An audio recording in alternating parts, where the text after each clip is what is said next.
cane, soprattutto da cucciolo, ha la tendenza a mordere qualunque cosa si muova. Una delle cose che bisogna fare fin dal principio con un cucciolo è appunto quello di contestualizzare il morso nei confronti di giochi e oggetti che lui possa mordere o distruggere addirittura. Questo ci eviterà che il cane impari a mordere le nostre mani, le nostre caviglie e il guinzaglio.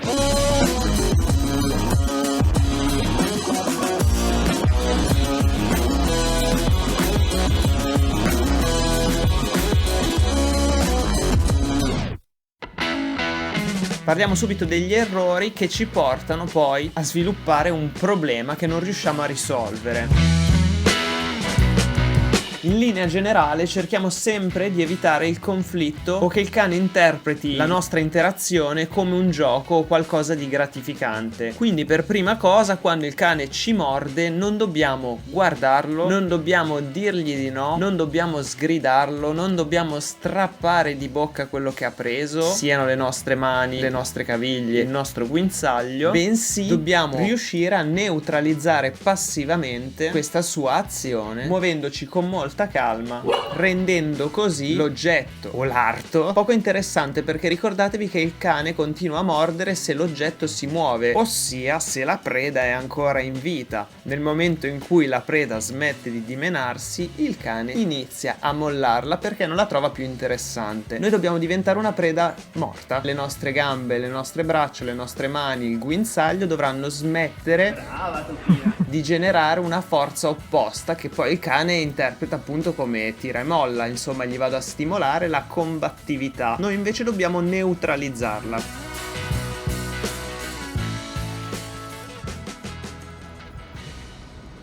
Per lasciare, no? Io ti dicevo la preda quando è morta non è più interessante, hai visto? E poi rindirizza lì.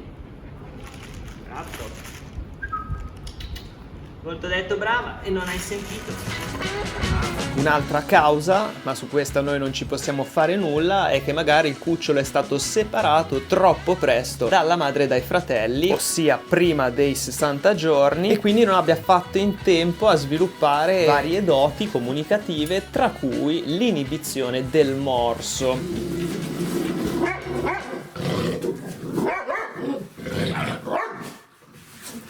In altre parole, è probabile che il vostro cane morda pure forte perché appunto non ha vissuto correttamente questo periodo sensibile. Quando introduco il guinzaglio al mio cane dovrò introdurglielo evitando di generare un conflitto. Questo è il punto di partenza. Posso usare dei viurstelini, posso prendere un gioco, fargli mordere il gioco e tenerlo occupato con quello mentre armeggio con il guinzaglio. Posso anche utilizzare il guinzaglio stesso come gioco se il gioco parte da me. O addirittura posso insegnare al mio cane a portare a spasso gli altri miei cani.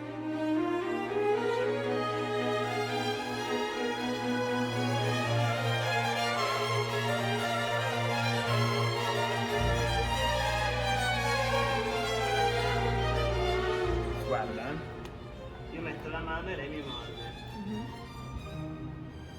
Vedi cosa faccio?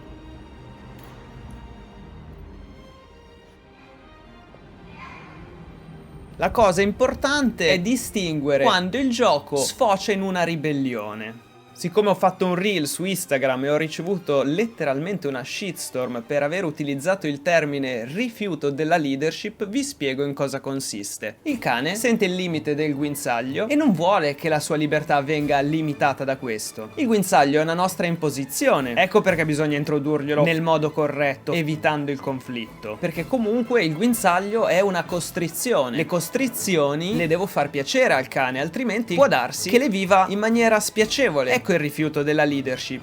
Non voglio che tu mi trattieni, non voglio che la mia libertà venga limitata e quindi mordo il guinzaglio. Non è un gioco. Rischia di diventarlo se voi fate questi errori. Quando fanno così, no?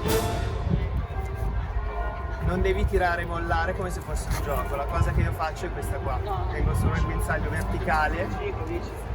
Perché tenendolo verticale lei non riesce più a prenderlo. A un certo punto smette, guarda. Sto fermo, non sto a lottare, a cercare di strappare. Perché così è difficile da prendere. Poi glielo rilascio, vedi? molta tranquillità. Senza dire niente. Senza dire niente. Se adesso se inizio a tirarla così, lei mi morde perché è un rifiuto della leadership, è un rifiuto del mio volerla comandare. Vero cemento? Questo non è strozzo, vero? È bloccato. C'hai sempre 2 dita più o meno.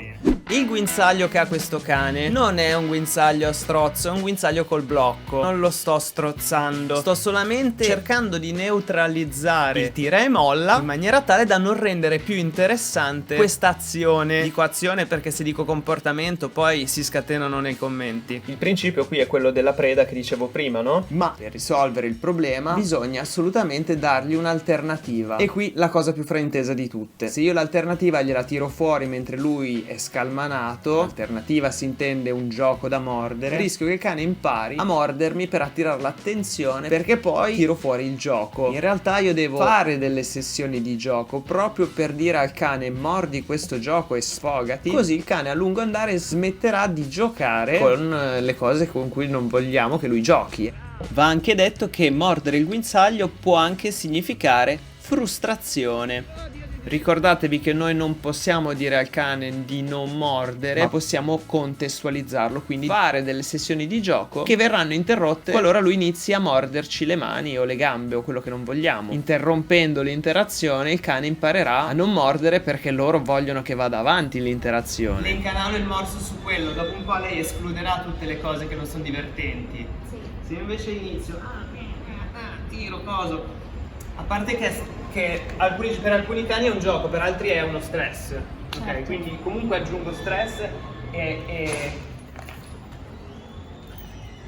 quando lei morde le mie mani interrompo tutto. Poi non devi saltare che sei veramente un top. Vedi quello che faccio? La faccio fallire finché lei non smette di saltare. Non metto l'oggetto dietro la schiena, lei deve capire che non deve saltare. Mi morde le mani. Prendi. Brava. Facendo sto gioco lei dopo un po' mi morde le mani, perché tutti i cuccioli lo fanno. Se lei morde la mia mano, dico adesso faccio questo. E interrompo finché non si calma. Riprovo. Prendi. Molto vicino alla mano, però sì. Se lo rifà interrompo, fine. Come potete vedere, dopo un'ora di esercizi questa cucciola ha smesso di mordere e io posso tenere il guinzaglio in mano. Fate anche molto attenzione ai movimenti che fate e alla vostra andatura, perché se inizio a muovermi velocemente a destra, a sinistra, oppure inizio ad aumentare la mia andatura, il cane magari vedendo tutta questa agitazione sfoga mordendo il guinzaglio. È molto importante imparare a interpretare correttamente i segnali che ci manda il nostro cane, ma alla base di tutto cercate di non cedere, il cane si annoierà. Sei una star, guarda come guarda in camera. Guarda che rispetto all'altra volta cambia bene. Ma non tenerla così tesa, proprio una bella morbida. più morbida. Sì, va. Sì, poi il pianino si sistema. Qui c'è la mia ombra.